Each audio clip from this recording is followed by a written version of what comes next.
अस्सलामुअलैकुम। कैसे हैं दोस्तों? खैरियत से हैं, मिजाज से हैं। मैं इस वक्त कोरंगी इंडस्ट्रियल एरिया का एक इलाका है मेहरान टाउन। ये पाकिस्तान का दूसरा सबसे बड़ा इंडस्ट्रियल स्टेट है साइट के बाद, और यहाँ बहुत बड़ी बड़ी फैक्ट्रीज़ हैं, ऑब्वियसली होनी ही चाहिए। जैसे शान मसाला है, मिलेनियम आर्टिस्टिक मिलेनियम है, और कई हैं, टपाल टी है। तो मैं अब अपने दफ्तर से मूव कर रहा हूँ निकलने को। अब तो बहुत बेहतर है जो आज से 4 दिन पहले हालत थी, लेकिन फिर भी क्या हाल है वो मैं आपको दिखाता हूँ। आप चलते रहिए और मेरे साथ सफ़र करते रहिए।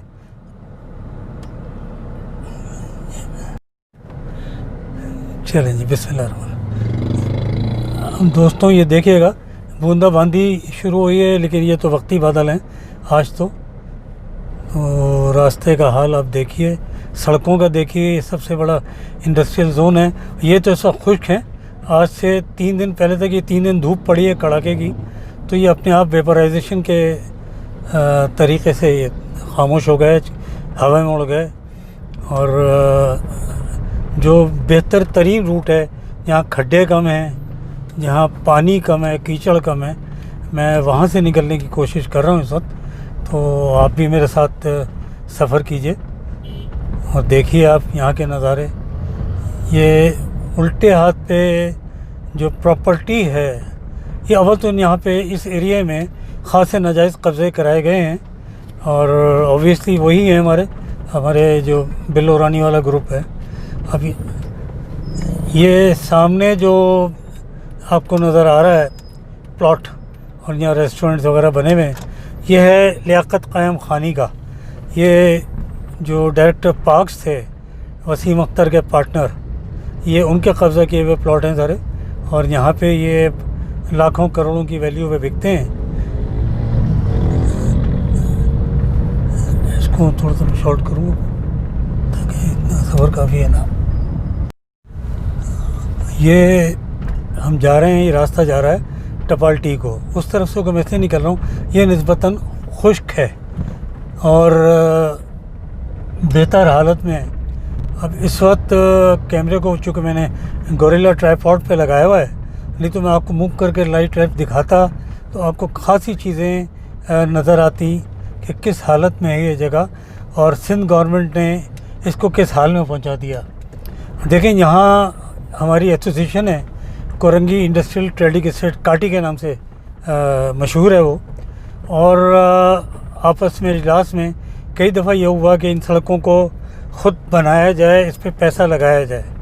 लेकिन ये बात मैं रिकॉर्ड पे लाना चाहता हूँ कि जब ये फ़ैसला हुआ और बाकी जितने भी सनतकार छोटे या बड़े यहाँ पर हैं उन्होंने उस पर रज़ामंदी ज़ाहिर की, तो बाद में पता ये लगा कि जब इसकी अप्रूवल के लिए मुतल्लिक़ा महकमे में गए तो उन्होंने कहा जी ये सिंध गवर्नमेंट को इतना जाएगा और बल्दिया को इतना जाएगा तो ये काम होगा।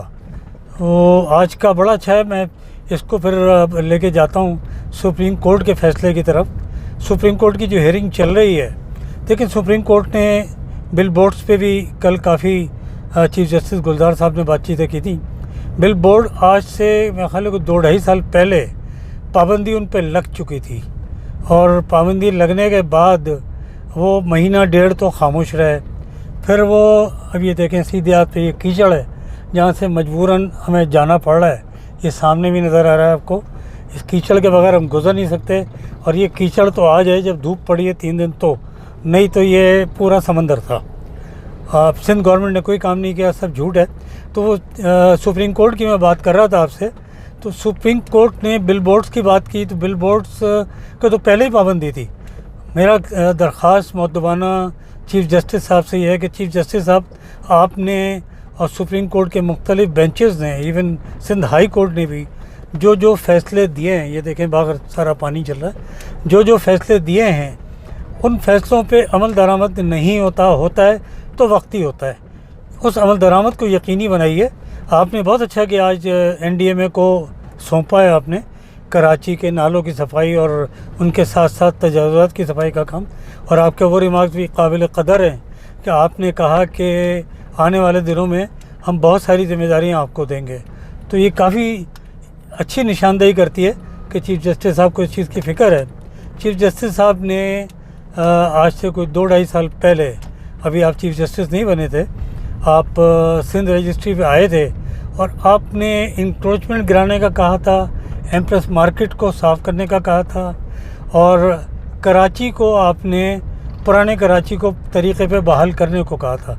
देखें, ये जो उल्टे हाथ पे फैक्ट्री चल रही है, ये पूरी टपाल चाय के यूनिट्स हैं ये। और ये सड़क का हाल देखें, मेरी गाड़ी का भी जो हाल हो रहा है, बाकी भी जितने लोग यहाँ पे आते हैं, अंदर पार्क करते हैं या कहीं बाहर करते हैं या रोड पे तो बहरहाल जाते ही हैं, तो उनके हालात क्या होंगे। तो बहरहाल वो अमल दरामद किसी पे भी नहीं हुआ। आज भी सदर पे वही पथारे वाले बैठे हुए हैं, वही वहाँ पे इंक्रोचमेंट्स हैं, वही थाने मुख्तलिफ़ इलाक़ों के अपने अपने तौर पे पैसे लेके करते हैं और उनके हिस्से भी आगे जाते हैं। ये मेरे से ज़्यादा अदलिया के हुक्काम या बाकी हुक्काम इसको जानते हैं। तो हमारा अगर हल करना है आली मरतबा चीफ जस्टिस साहब, तो हमें निज़ाम को तब्दील कीजिए और कम से कम वो जो सोच आ गई है उसको किसी तरह तब्दील करें कि थोड़ा खा लिया थोड़ा लगा लिया, या हमारा जो फल वाला रेडी वाला हमारा अफसर, हमारा मुख्तलिफ़ इदारों के मालकान, फैक्ट्रीज़ के मालकान सब बदनीयत हो गए। इस सोच को किसी तरह तब्दील कीजिए और तब्दीली एक तरीक़े से आ सकती है कि इस वक्त सुप्रीम कोर्ट के लिए और बाकी आला अदलिया के लिए बड़ा अच्छा चांस मौजूद है कि जो मुल्क का हुक्मरान है इस वक्त इमरान ख़ान, वो एक सादिक़ और अमीन आदमी है, एक नेक आदमी है और वो मुल्क की बेहतरी चाहता है और करप्ट नहीं है। तो आपके लिए तो एक बहुत अच्छी चीज़ है, कुछ क़वानीन साजी में उसकी मदद करें, कुछ ऑर्डिनेंस अगर सदर साहब जारी करें तो उसको ऑब्वियसली 4 महीने में असेंबली से पास कराना होता है, लेकिन कोई ना कोई आप बैरोमीटर ऐसा बनाइए कि जिसमें मुल्क में बेहतरी आए, कराची में बेहतरी आए। क्योंकि कराची के हालात, ये जो मेरी गाड़ी झूलती हुई चल रही है, कराची के हालात ऐसे रहेंगे तो फिर किस तरीके से काम चलेगा और किस तरीके से मईशत का पहिया चलेगा। हमने सुना था CPEC का, हमने सुना था कराची सर्कुलर रेलवे का। चीफ जस्टिस साहब पिछले साल कह गए थे कि 1 साल में मुझे ऑपरेटिव चाहिए। उसके बाद शेख रशीद साहब ने कई दफ़ा प्रेस कॉन्फ्रेंसेस में, बयान में, असेंबली में, कैबिनेट में बताया कि सिंध गवर्नमेंट कोऑपरेट नहीं कर रही। ऑब्वियसली वो 18वीं तरमीम में सिंध गवर्नमेंट में आके यहाँ कोई लड़ाई झगड़ा तो कर नहीं सकता। तो दरख्वास्त यही है कि इस तरफ तवज्जो दें, ट्रांसपोर्ट को बेहतर करें, क्योंकि अगर आपने मुल्क की तरक्की करनी है और सिंसियर हैं तो मुझे 100% यकीन है आप ये इक़दाम उठाएंगे। और ये इक़दाम अगर नहीं उठते तो मेरे पास तो कोई जवाब नहीं बचता कि मैं उस पर एहतजाज भी करूँ या कुछ बोलूँ भी। लेकिन बहरहाल इस चीज़ को देखिए और इसको बेहतरी। ये हम जा रहे हैं, ये रास्ता जा रहा है टपाल्टी को, उस तरफ से मैं से निकल रहा हूँ। ये निस्बतन खुश्क है और बेहतर हालत में है। अब इस वक्त कैमरे को चूँकि मैंने गोरिल्ला ट्राइपॉड पे लगाया हुआ है, नहीं तो मैं आपको मूव करके लाइव ट्रैप दिखाता तो आपको खासी चीज़ें नज़र आती कि किस हालत में है ये जगह और सिंध गवर्नमेंट ने इसको किस हाल में पहुंचा दिया। देखें, यहाँ हमारी एसोसिएशन है कोरंगी इंडस्ट्रियल ट्रेडिंग एस्टेट, काटी के नाम से मशहूर है वो, और आपस में इजलास में कई दफ़ा ये हुआ कि इन सड़कों को ख़ुद बनाया जाए, इस पर पैसा लगाया जाए। लेकिन ये बात मैं रिकॉर्ड पे लाना चाहता हूँ कि जब ये फ़ैसला हुआ और बाकी जितने भी सनतकार छोटे या बड़े यहाँ पर हैं उन्होंने उस पर रज़ामंदी ज़ाहिर की, तो बाद में पता ये लगा कि जब इसकी अप्रूवल के लिए मुतल्लिक़ा महकमे में गए तो उन्होंने कहा जी ये सिंध गवर्नमेंट को इतना इतना जाएगा और बल्दिया को इतना इतना जाएगा तो ये काम होगा। तो आज का बड़ा अच्छा है, मैं इसको फिर लेके जाता हूँ सुप्रीम कोर्ट के फ़ैसले की तरफ। सुप्रीम कोर्ट की जो हेयरिंग चल रही है, लेकिन सुप्रीम कोर्ट ने बिल बोर्ड्स पे भी कल काफ़ी चीफ जस्टिस गुलजार साहब ने बातचीतें की थी। बिल बोर्ड आज से मेरे ख्याल है 2-2.5 साल पहले पाबंदी उन पर लग चुकी थी और पाबंदी लगने के बाद वो महीना डेढ़ तो खामोश रहे। फिर वो अब ये देखें सीधे हाथ पे ये कीचड़ है जहाँ से मजबूरन हमें जाना पड़ रहा है।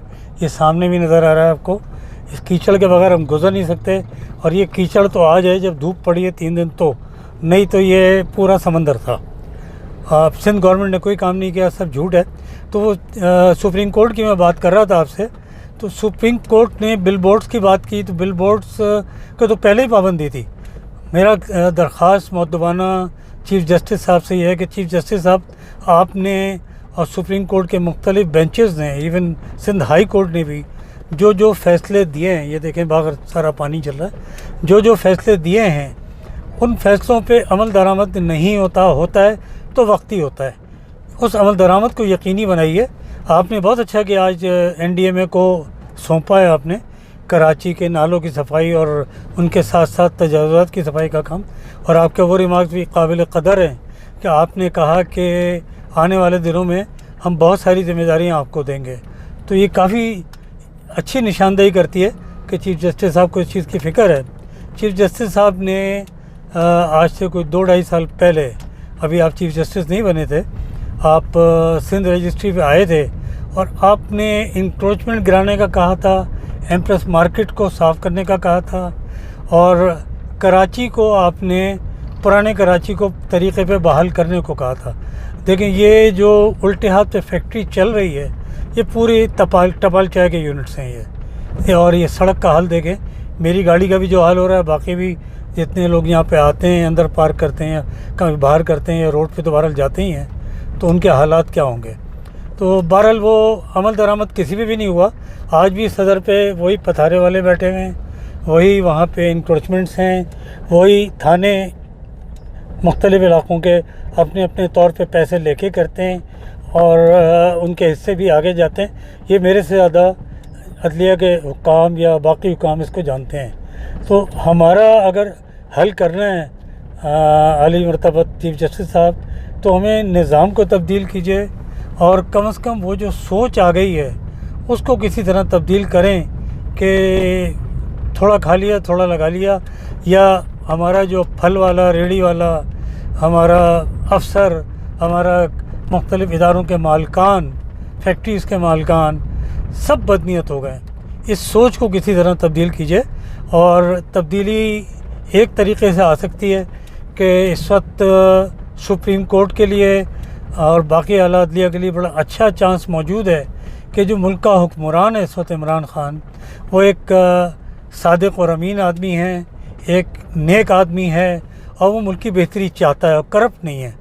तो आपके लिए तो एक बहुत अच्छी चीज़ है, कुछ क़वानीन साजी में उसकी मदद करें, कुछ ऑर्डिनेंस अगर सदर साहब जारी करें तो उसको ऑब्वियसली 4 महीने में असेंबली से पास कराना होता है, लेकिन कोई ना कोई आप पैरामीटर ऐसा बनाइए कि जिसमें मुल्क में बेहतरी आए, कराची में बेहतरी आए। क्योंकि कराची के हालात, ये जो मेरी गाड़ी झूलती हुई चल रही है, कराची के हालात ऐसे रहेंगे तो फिर किस तरीके से काम चलेगा और किस तरीके से मईशत का पहिया चलेगा। हमने सुना था CPEC का, हमने सुना था कराची सर्कुलर रेलवे का। चीफ़ जस्टिस साहब पिछले साल कह गए थे कि 1 साल में मुझे ऑपरेटिव चाहिए। उसके बाद शेख रशीद साहब ने कई दफ़ा प्रेस कॉन्फ्रेंसेस में, बयान में, असेंबली में, कैबिनेट में बताया कि सिंध गवर्नमेंट कोऑपरेट नहीं कर रही। ऑब्वियसली वो 18वीं तरमीम है, सिंध गवर्नमेंट में आके यहाँ कोई लड़ाई झगड़ा तो कर नहीं सकता। तो दरख्वास्त यही है कि इस तरफ तवज्जो दें, ट्रांसपोर्ट को बेहतर करें, क्योंकि अगर आपने मुल्क की तरक्की करनी है और सिंसियर हैं तो मुझे 100% यकीन है आप ये इक़दाम उठाएंगे।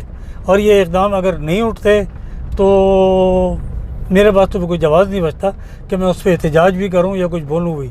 लेकिन बहरहाल इस चीज़ को देखिए और इसकी बेहतरी।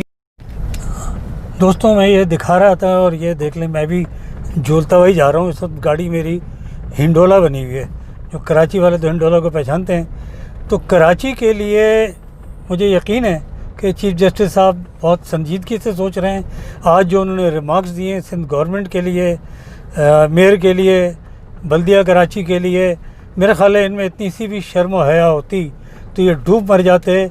और वसीम अख्तर साहब बाद में कहते हैं मैं इस्तीफ़ा क्यों दूँ। भाई किसी को क्या बुरा भला कहने से नहीं होता। अगर तुम कुछ करना चाहते, बकौल तुम्हें वोट पड़े हैं, अगर तुम कुछ करना चाहते तो तुम 5-10 हज़ार कारकुनों को ही निकाल के, जो तुम्हारे डाई हार्ट सपोर्टर हैं, उनको ही निकाल के सड़कों पे ले आते, किसी इलाके में पहुंच जाते, पतलूनों को पांचे चढ़ाते तुम, पानी में जाते, लोगों के साथ खड़े होते, तुम ये दिखाते कि तुम बहादुर आदमी हो। तुमने दिखाया तुम एक तो डरपोक हो और एक फ्रॉडी हो और एक बदमाश हो। तो तुमने सारी चीज़ें यकजा हैं। और उम्मीद है दोस्तों को ये प्रोग्राम में कोशिश करता रहता हूँ, गाए बगाए इन चीज़ों को हाईलाइट करता रहूँ, क्योंकि कराची की तरक्की में सिर्फ कराची वालों की तरक्की नहीं है। और एक चीज़ ध्यान में रखें, कराची वाले का मतलब ये कभी भी ना लें कि उर्दू स्पीकिंग है। कराची किसी एक कौम की, किसी एक ज़बान बोलने वाले की मिल्कियत ना है, ना कभी था और ना शुरू से था। और कराची अगर मरकज़ के तहत भी चला जाता है तो भी तमाम बोलने वालों का शहर होगा। गवर्नर आ जाता है तो भी तमाम बोलने वालों का शहर होगा। ये नहीं है कि सिंध से अलग हो जाएगा, सिंध के साथ रहेगा, इससे कोई फ़र्क नहीं पड़ता। ये सिर्फ बैरूनी एजेंडे हैं जिसके तहत ये काम किया जा रहा है। आपकी बहुत शुक्रिया, आपने टाइम दिया। दुआ में याद रखिएगा, अपना ख्याल रखिएगा। अस्सलामु अलैकुम। ये मैं थोड़ा सा आपको दिखा दूँ, मैं मेन रोड से भी गुजर रहा हूँ, इसको भी